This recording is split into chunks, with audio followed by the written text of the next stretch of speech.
Case കഴിഞ്ഞുകൊണ്ടിരിക്കുന്നു, ഇനിയുണ്ട്, പോകുന്നു. അതിപ്പോ ജീവിതത്തിന്റെ ഒരു ഭാഗമായി തീർന്നിട്ടുണ്ട്.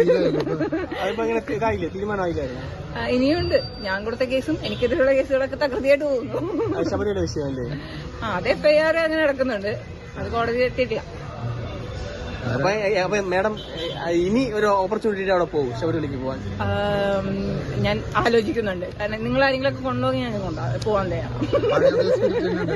ഈ സാധനം എടുത്തിട്ട് എനിക്ക് ഇനിയും പൊങ്കാല വാങ്ങിച്ചാലല്ല, പ്രത്യേകിച്ച് ഇപ്പൊ സീസൺ നടന്നുകൊണ്ടിരിക്കുക. ഓൾറെഡി ഇപ്പൊ എന്താ പറയാ, എല്ലാ കറക്റ്റ് ഇപ്പൊ 6 കൊല്ലമായി ഈ സംഭവം നടന്നിട്ട്. എന്തായാലും വേറെ ആരെയൊക്കെ മറന്നാലും എന്നെ ജനങ്ങൾ മറന്നിട്ടില്ല. എല്ലാ വർഷവും ഈ സമയമാകുമ്പോഴത്തേക്കും എന്നെ എന്തായാലും അയ്യപ്പന്റെ ഒപ്പം തന്നെ ഓർക്കുന്നുണ്ട്. നല്ല കാര്യം. സ്വന്തം നിലപാടിൽ ഉറച്ചു നിൽക്കും. അതിന് മാറ്റില്ലാത്തോണ്ടാണല്ലോ ഇങ്ങനെ കിടന്ന് കഷ്ടപ്പെട്ടുകൊണ്ടിരിക്കുന്നത്.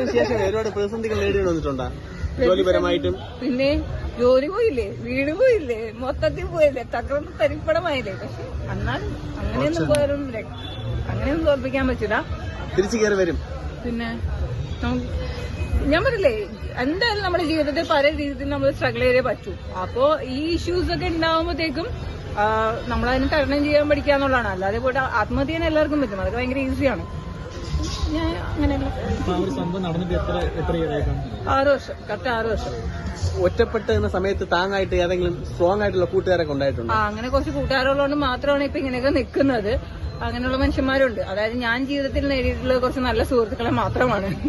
ചീത്തപ്പേര് ആവശ്യത്തിൽ കൂടുതലും.